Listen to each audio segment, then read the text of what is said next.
Welcome to the Brave Widow podcast. I'm your host, Emily Jones. We help young widows heal their heart, find hope, and dream again for the future. Hey guys, welcome to episode number 10 of the Brave Widow Show. Today, you're going to hear from an amazing person named Renee Clark. Renee is a synovial sarcoma widow to her husband, Brian. She cared and advocated for him full-time for 4 years while he was sick.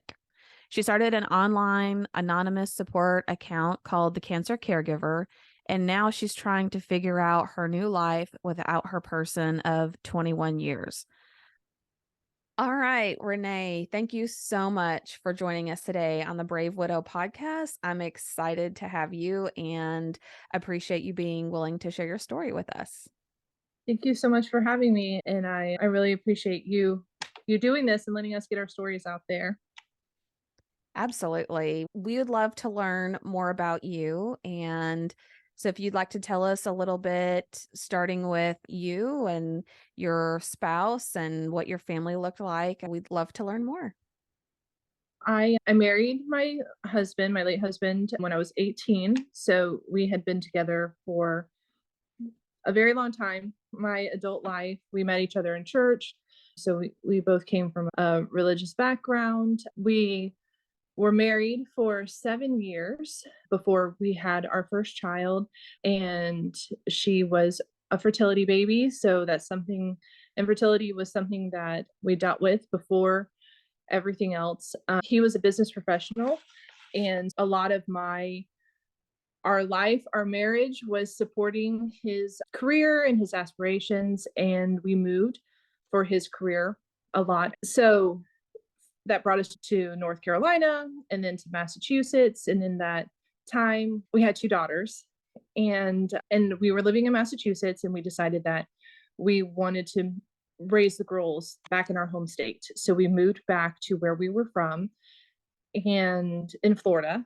And we hadn't been living there very long when he went in for what was supposed to be just a simple ganglion cyst surgery in his hand.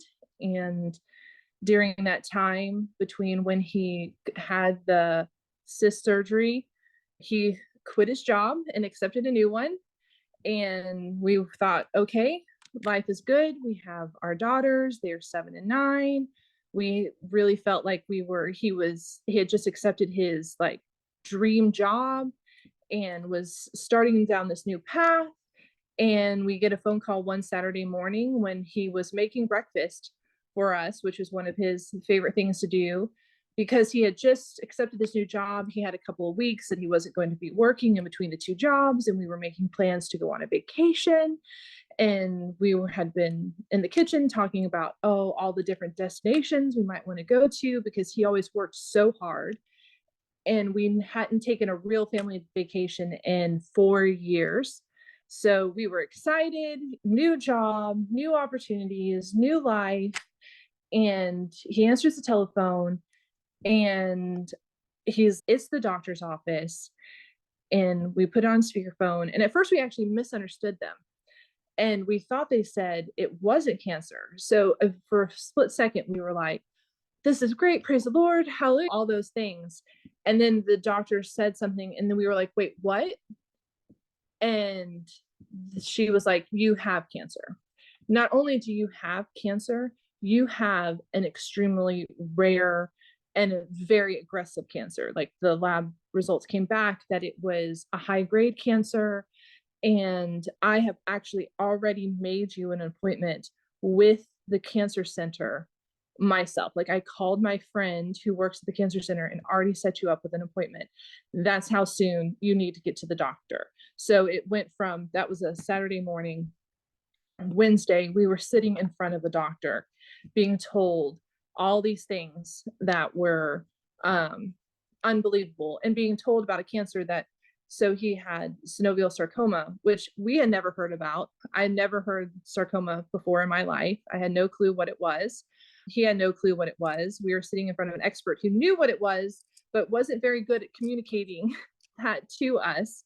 just a lot of frightening statistics and being told that immediately he had to go in for inpatient chemo, a very aggressive inpatient chemo that they wanted to start the next week. So within 10 days of finding out that he even had cancer, he was we were in the he was in the hospital getting inpatient chemo for a week at a time. And Oh, so take us to that moment where you're getting all of this information. I'm sure it was hard to even hear and process everything that was being said to you and to really understand, okay, if he has this cancer, he's going to get better, or we don't know, it doesn't look very likely. What was just going through your mind when you were hearing all of this and trying to absorb what was being communicated? so the statistics that they were throwing out were that with this type of cancer at the grade that it was at, that he probably wouldn't have 2 years. Like 2 years would be fortunate, lucky for him to have. So here I am, I was 34 and I was sitting there and I was thinking about my 7-year-old and my 9-year-old daughters. And I was just like, I could just see everything falling apart, like my whole life just exploding right in front of me. Because up until that time, I was a stay-at-home mom. We were homeschooling our daughters. My whole life had been supporting his career. So my career was caregiving. I helped him with every move. I took care of our daughters. And here I was being told that in 2 years, this man that I loved and had devoted my whole life to was could die. And I said, I'm not handling this well. And I was searching for resources and stuff to help me, and there was none. The hospitals didn't provide great resources. What they did provide was something that I didn't feel comfortable with. One of the resources they offer was something called Iberman's Angels. I think I might have messed up what the first, but something Angels. And that's where they connect other cancer patients with other cancer patients. But to me and him, we both were like, this seems terrible. I don't actually want to have a close personal relationship with another cancer patient at this time, because what if they get sicker? And what if they die? Or what if I get better? And then how do I have this relationship with this person that it's almost like these type of organizations, while they're lovely and they do help, for us, it felt like you're wanting cancer patients to be therapists to each other, not not providing them like a resource that kind of really helps them. Being 34, I went to the internet and social media because that's what my generation does. And I started looking for information about sarcoma, and I got a lot of dogs because apparently sarcoma is very common in dogs. And I got a lot of children, like people who had children, which is even more heartbreaking, especially when I have two daughters. I was like, I really can't handle that. And so then I decided to start looking for caregiver accounts, because that's what I was. That's who I was. That's my role in all of this. And again, there weren't really any resources at all available. There were no, like, at the time, and a lot of cancer patients know this account. It's great. It's a wonderful account. And I know the person who runs it, and called The Cancer Patient. So after seeing what that account was putting out and how relatable it was for cancer patients, which even helped me. It helped me and helped my husband to see some of the funny memes and things that he was turning like all these dark things into humor, and this dark humor, and it got him through and it got us through. I thought I should do something like that for caregivers, because while these memes are very good, but they very much are geared to the patient experience and not the caregiver experience that I had, and some of the stresses that I was going over. Because as a cancer patient, and I don't know if it's because it was my husband and I was the wife and I was already in this role before, but his two functions were really focus on surviving the treatments, so focus on what he was physically going through. And my husband also worked the entire time. He was fortunate enough that he had a desk job and he was able to work remotely at that job. And for him, doing the work helped his mind have something else to focus on besides just how sick he was. But I was the one who was worried about, from the caregiver perspective, I'm worried about him. I'm researching every piece of information I can possibly find about his cancer because there just weren't any resources out there. He would go to secondary doctors for the incidental things that cancer treatment cause you to have wrong. And we would say, oh, he has sarcoma. And there were so many of those doctors, cardiologists, nephrologists, that had no clue what sarcoma was. So I would have to also now be educating other medical professionals about what was wrong with him, what he was going through, what we were going through, and then also having to take care of children. And so that's like a unique stressor that the caregiver who's raising children and taking care of someone who's very sick and running a whole household. And there were certain challenges because I didn't realize that, like, cancer centers, whenever they make you an appointment with a doctor, that does not mean that you're going to be seeing that doctor in any time frame near the time. That's like a placeholder for that day. So like we would wait 2 hours and still not see a doctor, but I had booked a babysitter for 4 hours, and the time would come up, the babysitter would be like, I need to leave, and I'd be like, we haven't even seen a doctor yet, we're still waiting to go in and see a doctor. So I tried to make content that would like help explain, like a funny meme of a skeleton in a waiting room, of like how long it will be. Or I had another one was someone whose head is really big, and it's just talking about like all the things that I had to remember. Plus, do we have clean underwear? Does our family, is there clothes for these people to wear? Because you sometimes you think, oh, I'm having to worry about all these things that are so like, I'm literally having to worry about life or death, but I also have to worry about the birthday parties and the school projects, and do my daughters have clean clothes? And then existentially, I'm also thinking about how their dad's not going to walk them down the aisle, and he's not going to be there for their college graduations or their first dates, or and then it turns into the bigger thing of, I devoted my whole life to this person, and I supported him in every way, and our dreams were mutual dreams that we went to do, and then we could just feel it just slipping from our grasp. So there's a lot there to unpack. And so I want to help paint the picture for folks of everything that's just swirling and going on as you're going through this. I have to imagine that it feels very isolating and invalidating when you're trying to be accepting of, okay, we received this diagnosis, we're going to go through the process. Let me look up online and see what other people do and what treatment plans they recommend, and you find almost nothing.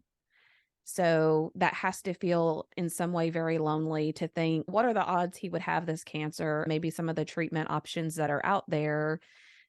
That must feel almost hopeless, right? That how is this possible? And how am I capable of being in this position? And so I love the fact that you want to give back to people and be the resource of what you wanted and needed, but didn't have as you're going through this, which was one of the reasons why I started Brave Widow to begin with. Was for me, there was over information, like way too much information out there, but not collectively together. Whereas in your situation, it was, there's not much out here. Maybe there's some things out here for caretakers, but not necessarily what you wanted or needed during that time. And then while all of this is going on and you're trying to get your hands around it, be a support person for your husband, then you also have to think, if life doesn't just stop, the world doesn't stop spinning. Like the bills still have to be paid, the lawn still has to be mowed, the kids still need to brush their teeth every day. Like all of those things almost become secondary priority, but they still have to be done. Like, how did you even, how long did you go through this process and how did you even get through that? So, for people that are right now in the situation that you were in, and they're just feeling overwhelmed and they don't know that they can get out of bed tomorrow or that they could take on any one more thing, what helped you or what kept you going, or what would you say to people was the key to just getting through that time of feeling so overwhelmed? So for me, I starting out by just giving myself grace. I had to say to myself, it's okay. It's okay that you're not going to be able to do it all. It's okay that things are that you're not the person that you used to be, that you're not operating at the capacity that you used to be. Giving myself grace and letting a lot of those things go, and those expectations that I had, letting the expectations that I had for who I thought I was a big part of figuring out how I was going to continue on. Because also during this time that he was sick, I found that in doing that, by letting go of expectations of what I thought a mom and birthday parties and things that you do for your kids and all this stuff, when I started letting go of those expectations, I started really coming down to the core of what was truly valuable, like for my family and for my children. And honestly, I didn't do great. I didn't. There were lots of days where I was unable to move forward, especially in the beginning. Like I said, my husband and I met in church. We do our religious. So God was a big part of it. As much as I was yelling and railing and angry, don't think that I was not angry. I was very angry. I also was like, where else do I have? I don't have anything else. I know that I don't have the resources. So I had to I turned to God, and I was just like, if there's going to be, now's the time, you know what I mean? Now's the time. And I do find that I did gather a lot of strength from that. And I don't think that I could have some of the money. I woke up every morning with a purpose, and I said, okay, you woke up this morning and you have a purpose. So try to find that purpose in this day. If this purpose is today is the day that you do something fun with your kids and you take care of a load of laundry, then that was it. Success. You found your purpose in that day. If today is the day that you're sitting on the phone and you're having to advocate for appointments to be made in a timely manner, and you're having to help direct people into even hospital systems into their own systems on how I would call and they'd be like, we don't do that. And I'd be like, yes, you 100% do that. You just need to contact this department and you will find that there is the order that you're looking for.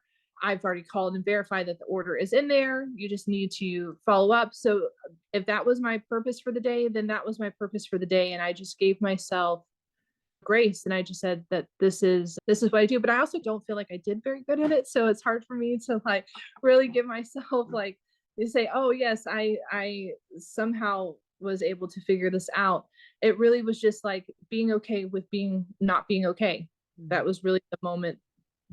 That's what I had to do, because I wasn't a person who could handle that before. I was the quintessential Pinterest mom. Everything's perfect. My house is perfect and all those things. And I just let it all go. And I just realized that none of it was important to our family being together and just having these moments where we were making memories, even if they were little memories like movie nights, or bigger traditions turned into small little things that we did as a family instead.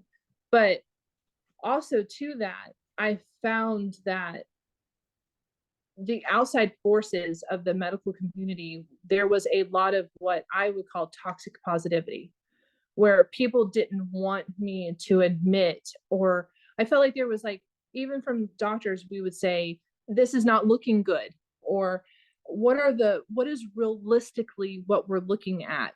And doctors would try to be like, don't say that, we're trying this, or there started coming a lot of like toxic, or even like talking to people where I'm like, he's going to die. And they were like, no, he's not. And I'm like, yes, he is going to die. And I remember once in 2001, he actually had something called, his tumors had caused a fluid to build up inside of his lungs and also around his heart. So he had something called cardiac tamponade. And it was caught incidentally with one of his routine screens because he was going every 3 months for screenings just to monitor the tumors and see at the time he was in a clinical trial. And incidentally, they found this fluid in his lungs and on his heart. And they were like, if we hadn't have found the fluid, you would have died because it would have stopped your heart from beating.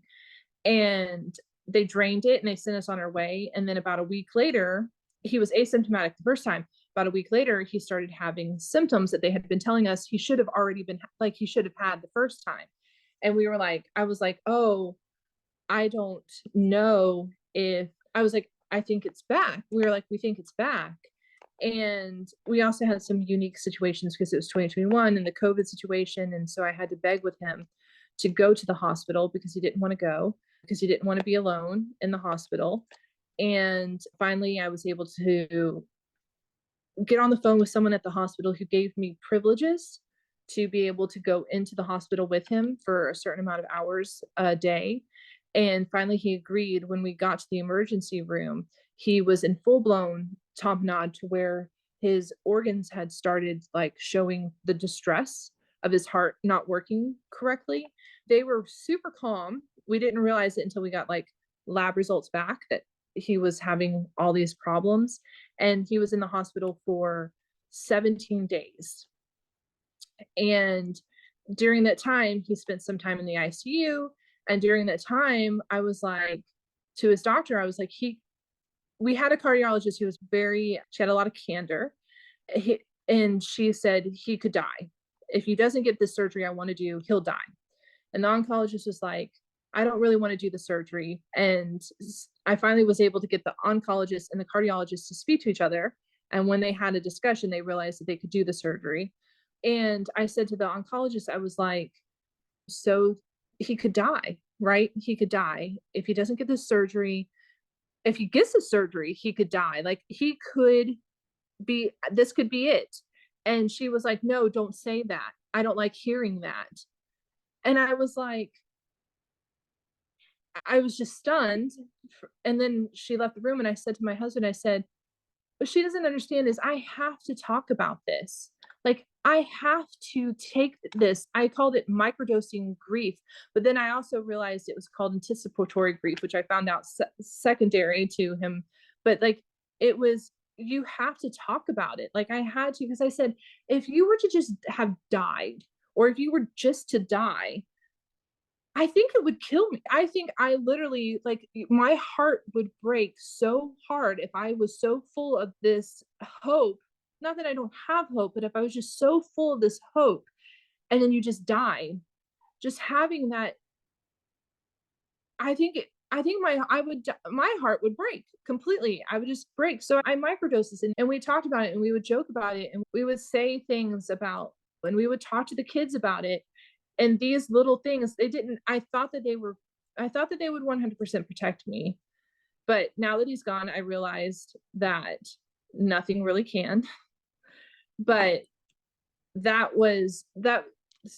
So that was starting me onto this new path of what grief would feel like in widowhood, like after he was gone. Yeah, it's almost like they maybe either don't want you to talk about it as a physician because they don't want to have to think about that reality, or maybe they know that when patients have no hope, right? They feel completely hopeless, then their outcome is most likely diminished versus if they maintain hope and they keep fighting and they keep trying to do everything they can to prolong their life, there's probably a better outcome. But on the flip side, that makes it very invalidating for you, right? Almost like they're trying to treat you like a child or, oh, no, let's have hope. Let's keep hope. And you just want to talk about reality of what's really going to happen and what's the probability of that so that you can have time to prepare. I know a lot of widows who would like to have advance notice or start to come to grips with reality. But how as he progressed through the different treatments, versus at the point that you actually lost him. Do you feel like that helped you having that anticipatory grief, or it's still the grief was at such a level you never could have anticipated really what that would be like? I think that so I do think that the anticipatory grief helped me feel like I had a sense of control. I know that seems like a very strange thing to say, that was control, but I definitely feel like the anticipatory grief helped me feel like I had some control. I guess because also like the shocking way in which he was diagnosed with cancer and finding out so abruptly and everything starting in such a whirlwind, like literally 10 days was all we had to digest this information, get the kids in childcare, and then get admitted into a hospital for a week. That was a whirlwind, and I think that was a lot of also as I felt very out of control of everything that was happening to us, to me, to my children. Like I couldn't. So anticipatory grief, I think, is a sense of control we try to give ourselves, where this isn't going to catch me out off guard. This isn't going to. I'm mentally prepared for this to happen. This is what it's going to look like.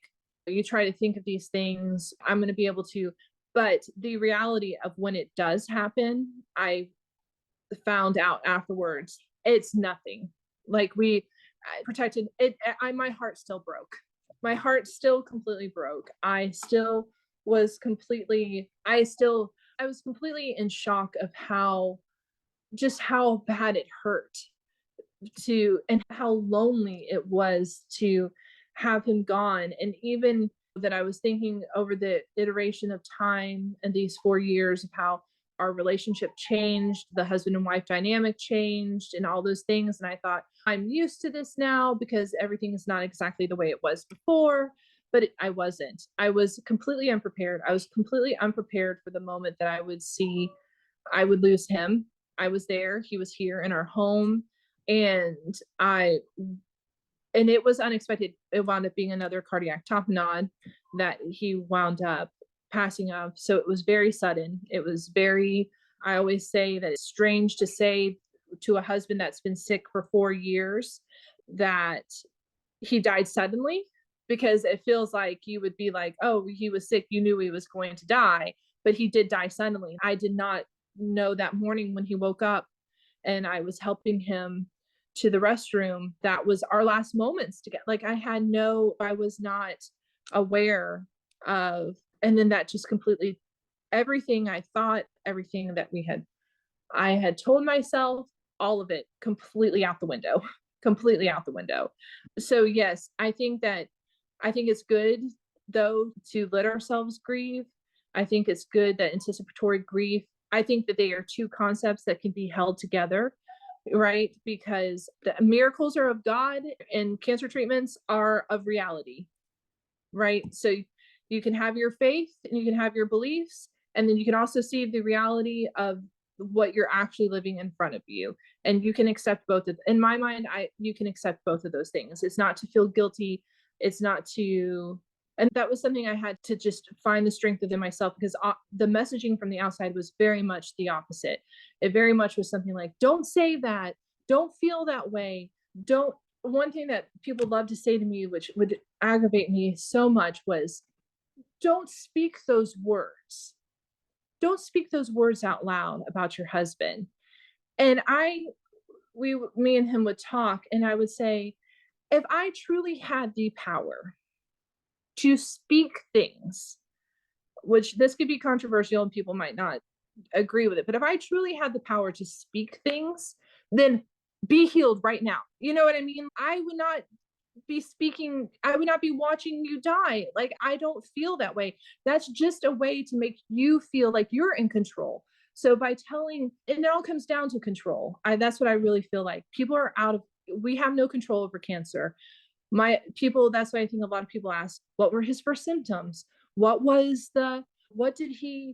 happened? It's almost like, what are you eating? What are you giving him? What are you, like, all these things? I feel like they all become ways because people want to control or think there's a way to control or stop what happened in their own lives, but we don't have that control. We don't have, his cancer was just 1 in a million bad luck. That's cells inside of his body had a translocation. The genes inside of his body, inside one cell, had a translocation that turned it into cancer. Mm. And then that cancer grew, and he had surgery that wound up being an oops type surgery, and the cancer spread, and then we had no control. And I think that's really what it boils down to. Doctors want to feel like they have control over their patients and the care that they give, and people want to feel like they have control over their lifestyle and what they can prevent. But I think through all of this, through the 4 years of caregiving and through this watching him die, and I realized that there's and going through grief, there's no control. I couldn't stop it. Yeah, I think that people are very uncomfortable with grief and death. And to your point, they want to know what are the things that could have been done to prevent this so that they can make adjustments in their life or be aware of things that happen. But one of the things, like yourself, for me, one of the things that kept me from going insane and kept me from feeling guilty was understanding that sometimes bad things happen, right? But it doesn't mean that if I had made one more phone call or if a different treatment plan had been prescribed or because something happened that God isn't powerful enough, if he wanted that person to still be here, they wouldn't still be here. At the end of Right. the day, none of that would have mattered. And I think people are very uncomfortable with that because they think, why did God allow this to happen? Why, if that happened to you, that could happen to me or to my spouse. And that makes us really uncomfortable trying to understand that concept. So, say that someone they're in the caretaker role right now and they're in that anticipatory grief with their spouse and they don't know how much longer they may have with their spouse. What's a piece of advice that you would give them, or maybe something you did that you thought this was great, or something that you wish you would have done? What would you tell people? So I definitely, one of the things that I have found the most, it's interesting. I found the most comfort in it, but I've also, I went through an ebb and flow. So I'm just shy of 4 months out. And so when he first passed, in those first days, in the first month, I clinged to every little video, every live photos. I say right now, if you have an iPhone, turn on live photos. It's amazing the things that you catch in a live photo that you don't even realize. There's a photo and it was just the two of us standing there in the photo, but it was a live photo. So I put my finger on it to see what happened. At the very end, right before the live photo cut off, he had turned to kiss me on my cheek. And it just brought me right back to that moment where these little intimacies, because honestly, the thing that I miss the most, I feel like, are these little intimacies that you don't even realize that you have. You take them for granted, you don't see them. So for me, it was, I wanted videos, every photo, every video. So I say, just record them just talking. So one of the things that we had moved into a new house and it had a sprinkler system. And I was like, I need you to explain to me how the sprinkler system works. Because at that time, if you're taking care of someone, a lot of these roles became my roles. Like I would sometimes be the one who had to mow the lawn, or I would have to be the one who had to take care of if he was sick or he wasn't, and that became my responsibility. So I said, okay, I need you to explain to me how a sprinkler system works, right? And so I have this 3-minute video of him talking about the sprinkler system at our old house. How many times I have rewatched that movie. He's not saying anything. It's not a holiday. It's not a big event, but it's just to hear him talk to me and just speak, just having his voice. And just, so he's just sitting there and he's sitting on his desk and he's, you need to turn this valve and or all these, like, nothing. And so I am so grateful for just the little moments that got captured on. But then equally, I got to a point where they would make me so sad to watch them because I knew what I was missing, that it would my stomach would literally hurt just to look at it and to watch it. So I think that's okay too. Like some people have to like, because I feel like there's a lot of expectations. Oh, I'm going to be so sad. I'm going to miss. I'm going to watch every video and I'm going to look at it all the time. But then it also it turned for me to where I was like, I can't look at a photo. I can't watch a video. I don't want to, I can't, it physically was like hurting me even more to like see him. Another thing that luckily we had talked about obviously his last plans. We had, so that was, I already knew like he wanted to be cremated and things like that, but we hadn't really talked a lot about funeral planning that was horrible. We had a great funeral, director, but I didn't realize how horrible that would be. So honestly, if your partner is in a mental place where they could help with that process before they die, if you really think that, I say that, do that, because here I was in the midst of, and you have days. That's another thing I never realized. Like, right, young, why would I have ever buried someone before? I've never done that before or had a funeral before. So I didn't realize how the second they die, immediately you're being told, what funeral home are you going to use? And what do you want to have done to their body? And then all these people, and it's just like all these people and all these decisions have to be made immediately. And I'm still standing there. Is he really dead? Did this really happen? Luckily, coincidentally, in my instance, my friend happened to be at our home on vacation. She was staying with us. And so she was there that morning. And I don't know how many times I said to my friend, he really died. There wasn't anything more I could do. Right. And just having another person who had been there in that moment and be like, yes, there was nothing else you could have done. He really did die. He really did. Just like having those moments. So here you're in this, and then you have like people being like, what kind of program do you want? And what Bible verses? And these are the things that we offer. And this is how much this is going to cost. I'm just like, how?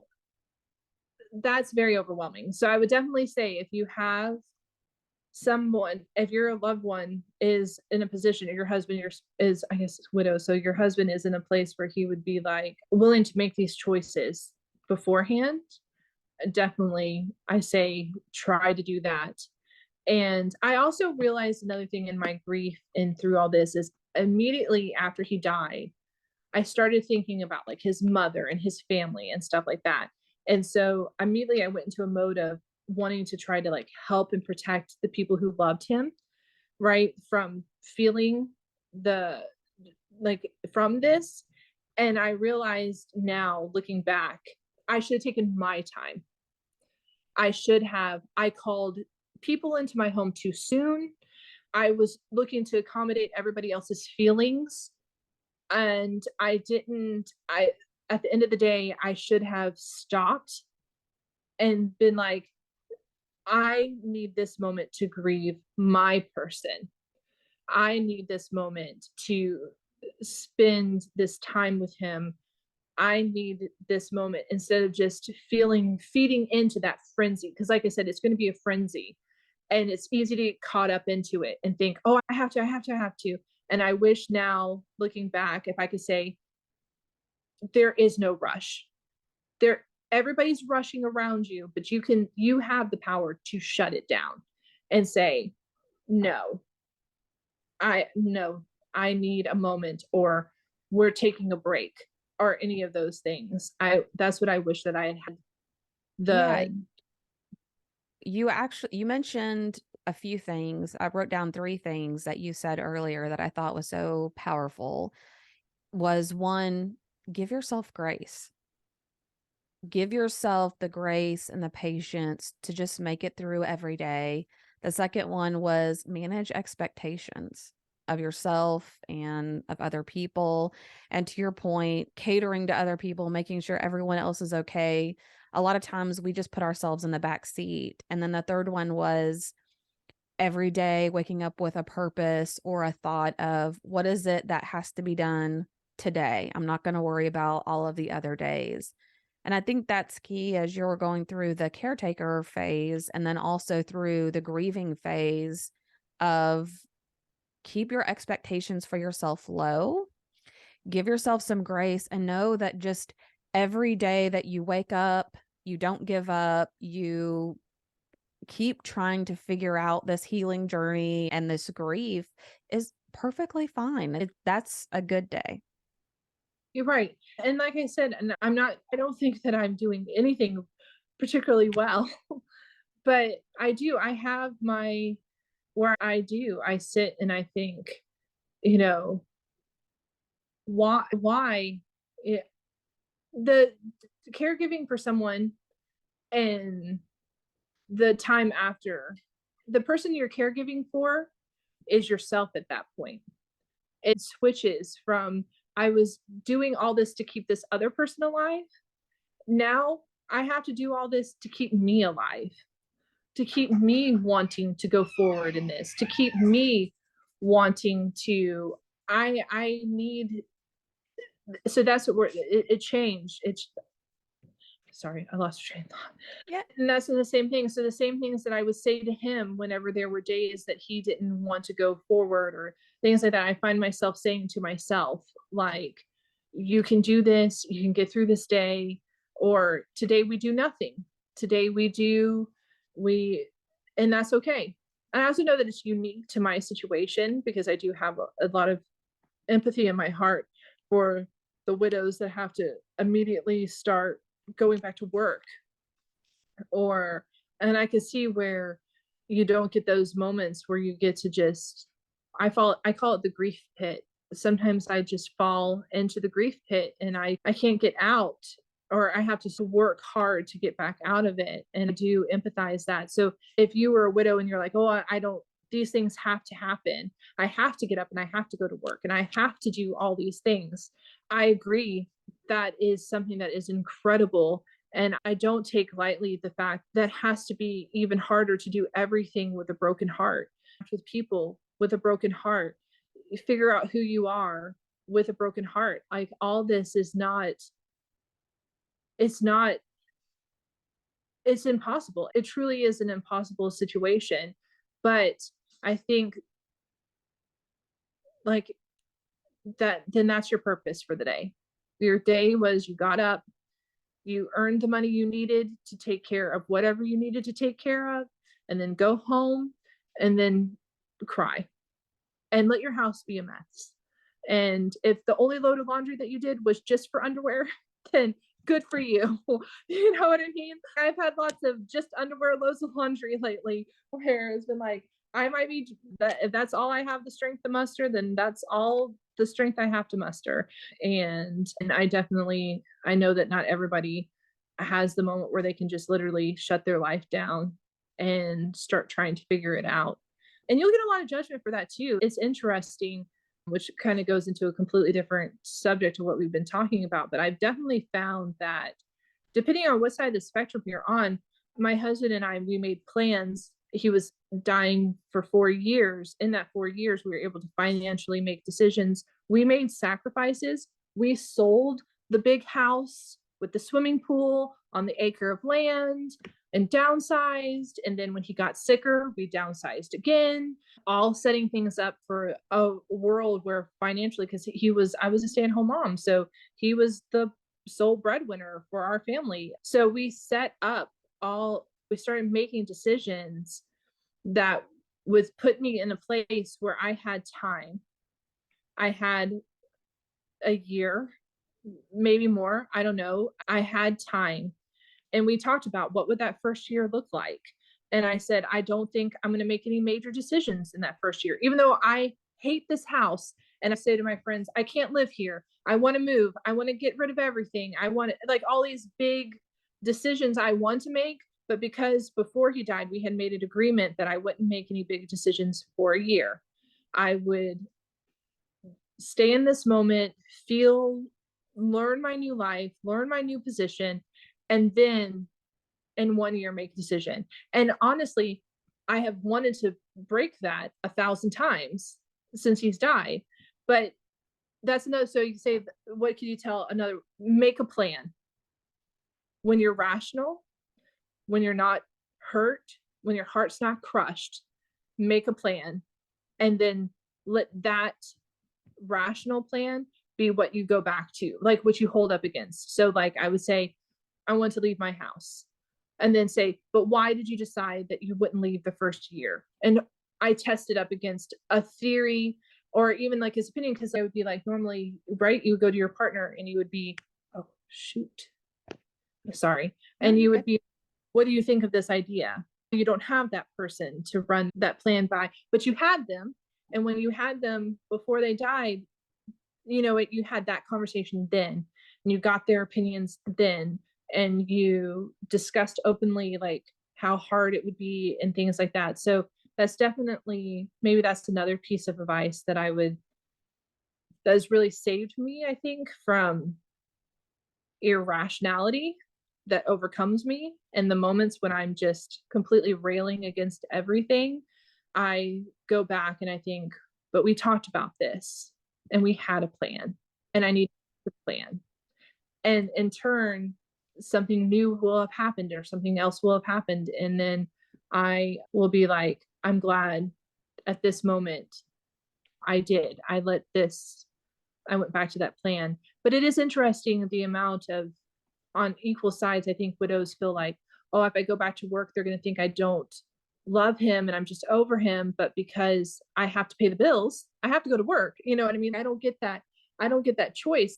But then equally, there's the other widows that, whatever, for blessed reasons, through working hard and making a plan, we don't have to go back to work. But then it turns into, you just get to stay home. It's like, Yeah, let's just face it, there's no good answer about anything about being a widow, really. I mean, regardless of the circumstances. And I think that advice is really good to wait that first year.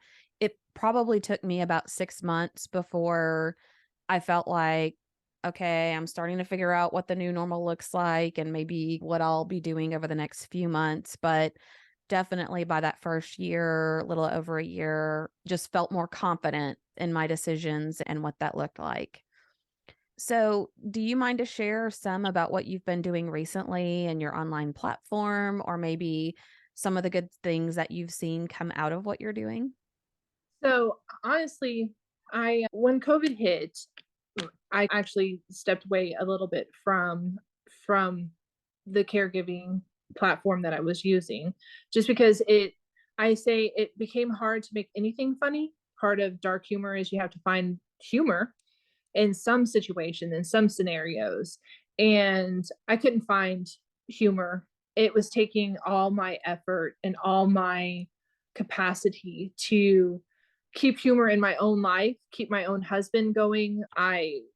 Like I said, whenever he needed to go to the hospital, it became a battle to convince him to go because he didn't want to go alone. To fight that battle every time was something that was just completely draining for me. So I had to, during that time I had to step away because I didn't have anything to give. But now that I'm in this post place, and it's part of the reason why I was looking to being able to start talking about it, is I feel like it could be so much more now. And I'm in a place where I'm finding the humor in life. We make a lot of, and I think that's another thing. I think some people, right? Like, I was saying to someone, I was like, it takes a lot to make a way to find cancer funny, but it is funny. There's funny things. There's funny things that happen. And I said, and now you got to find a way to make death funny, which I know sounds like insensitive, but honestly, I feel like a lot of people cope through humor. I cope through humor. If I break the tension, break the sadness with a laugh, it completely changes. So I definitely think that I want to turn it into, can pick it back up, turn it into a place where there'll be more resources about what to look for, that is okay, the way you're feeling, the way you're thinking, it's okay. Don't, because that's the worst. Like, you feel bad and then you start beating yourself up about feeling bad because you think, of course, I'm the only one who feels this way, but you're not. And that's the biggest thing that I learned from all of it is it's relatable because everybody has these emotions, but you feel like you can't express them because somebody else has told you that cancer's not funny, or someone else has told you that death is not funny, or it's not funny in like the hilarious kind of way. You find little moments of levity in it, or you find moments where you find that somebody else feels the same way that you do. I think it's more that it's just finding that someone else. So that's what I'm going to turn it into. I'm going to turn it into pick it back up. And then without the stress of being someone who's taking care of someone, be able to offer those resources and more clarity of mind and more navigating these waters, which are very difficult to navigate, especially by yourself and especially in a place where you can start feeling like you're alone. Mm. And being alone is the worst. And I am alone. We are alone. I don't have, like I said, it's those little intimacies that I miss the most. Like I've obviously been running our lives for 4 years. I took over and I started doing a lot of the things, but you don't realize how much easier it is to walk that tightrope with the safety net of your person underneath you. And so now I'm still walking that tightrope, but I have no safety net, no person to say it's okay, or you're going down the right path, or no, that idea is a little crazy, or we shouldn't spend the money. Don't spend the money in this way. It's all those little things. Like sometimes it's even as I was trying to make a plan to drive somewhere. And I was like, where's the best place to stop on this journey, like on this route? And I'm like, I would normally say, hey, where do you think we should stop on this route? But who do I ask? Who do I ask? And it's those little moments like that. I don't think people take them for granted, or you don't even realize that they're happening. And that's what I miss, I think, the most of everything is just having someone to talk to. So I think like creating a space in which people are like, this information helps me feel a bit more confident in how I'm feeling and my ability to process this. I'm not quite alone. If it's just a little place of that, then that's what I want to accomplish for Well, the community built. yeah, that is so awesome. And I don't know if you're on TikTok, but there are some pretty humorous widow TikTok accounts on there that might appeal to your dark humor, which, by the way, humor is actually a fairly normal way that people use to cope with grief, especially even teens and kids do as well. But I was thinking about when you mentioned the meme with the skeleton in the waiting room, like, how much longer is it going to be?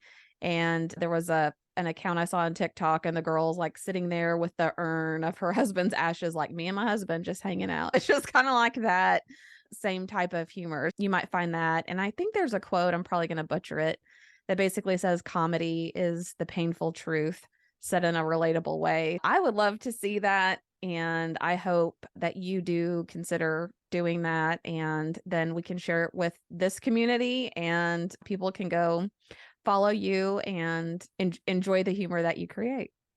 Yeah. And it's definitely, like I said, I've seen those too, because one of the ones that I saw was she put a ghost costume over the urn. Or no, she turned the urn into a honey pot. She was Winnie the Pooh, and she turned the urn into a honey pot. And she was like, there's no way he's getting out of doing costumes this year. And honestly, we did something similar. My daughters and we went to a Halloween event, and playing off of the Haunted Mansion at Disney World, we were foolish mortals, and he was our happy haunt. So he was the from the Haunted Mansion at Disney World. So we similarly, one thing I say is, especially I'm parenting now teenage girls. So now my girls are 12 and 14. So they went from 7 and 9 when he was diagnosed to 12 and 14 now that he's passed away. So I'm also a mother.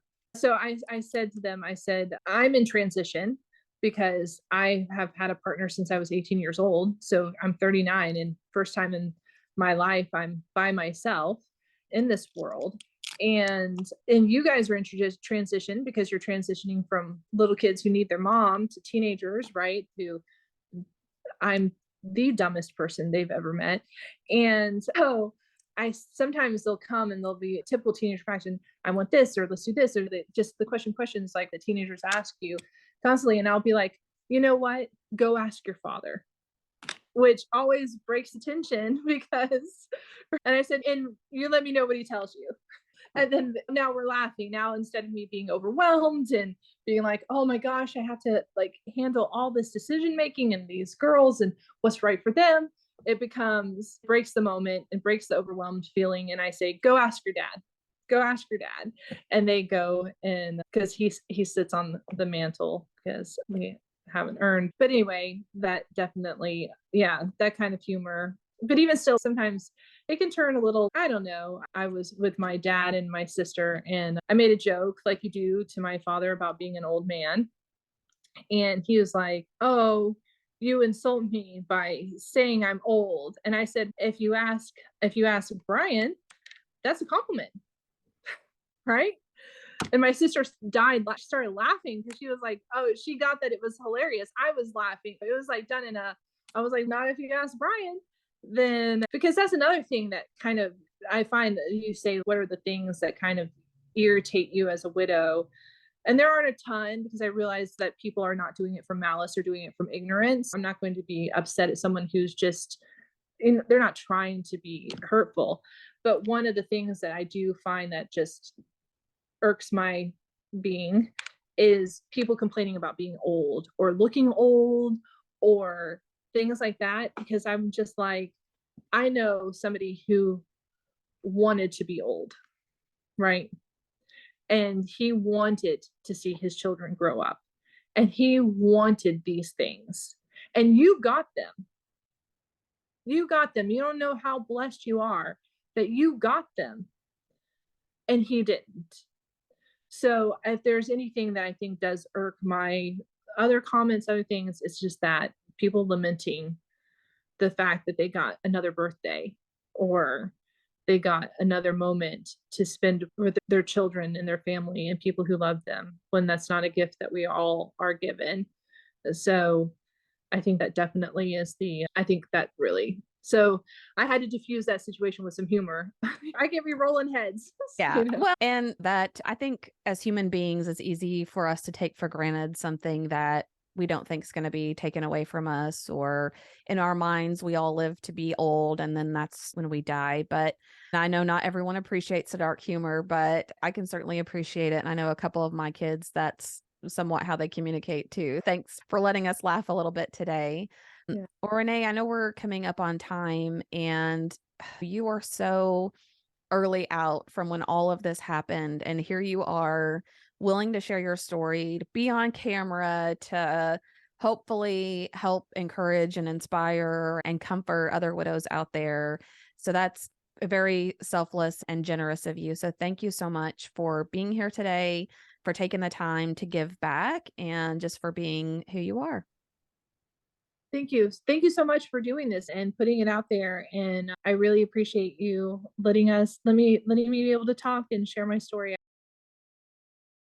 Renee is a very real and relatable person. And there's two things that I found were so interesting in her journey and experience. One is how, whether it's family, friends, the healthcare space that she was in, she felt like her anticipatory grief was being invalidated. She knew that her husband only had a certain amount of time to live.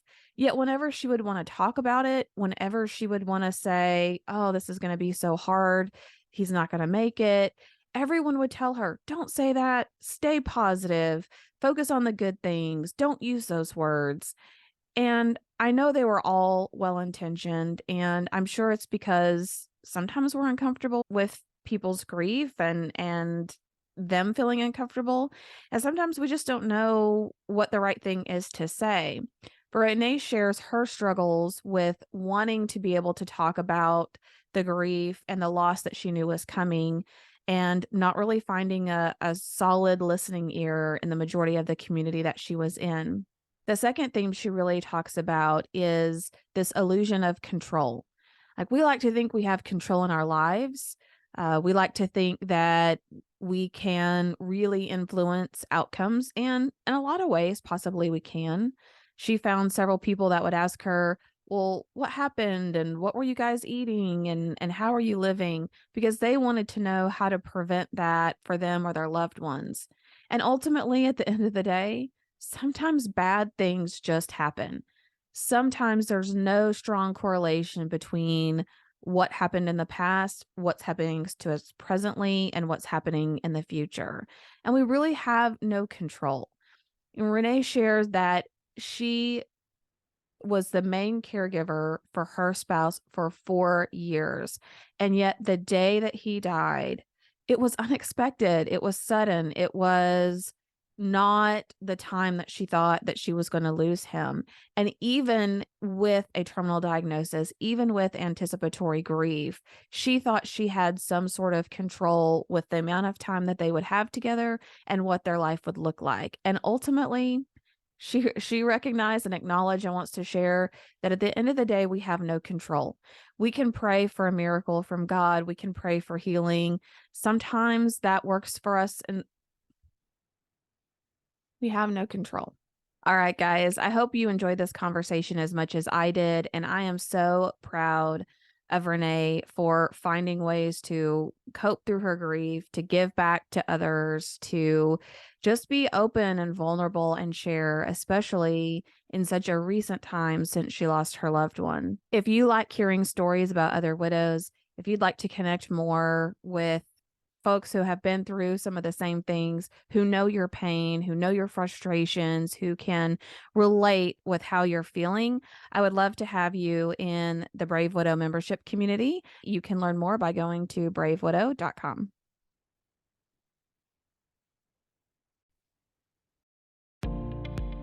Hey guys, thank you so much for listening to the Brave Widow podcast. I would love to help you take your next step, whether that's healing your heart, finding hope, or achieving your dreams for the future. Do you need a safe space to connect with other like-minded widows? Do you wish you had how-tos for getting through the next steps in your journey, organizing your life, or moving through grief? What about live calls where you get answers to your burning questions? The Brave Widow membership community is just what you need. Inside, you'll find courses to help guide you, a community of other widows to connect with, live coaching and Q&A calls, and small group coaching where you can work on what matters most to you. Learn how to heal your heart, find hope, reclaim joy, and dream again for the future. It is possible. Head on over to bravewidow.com to learn more.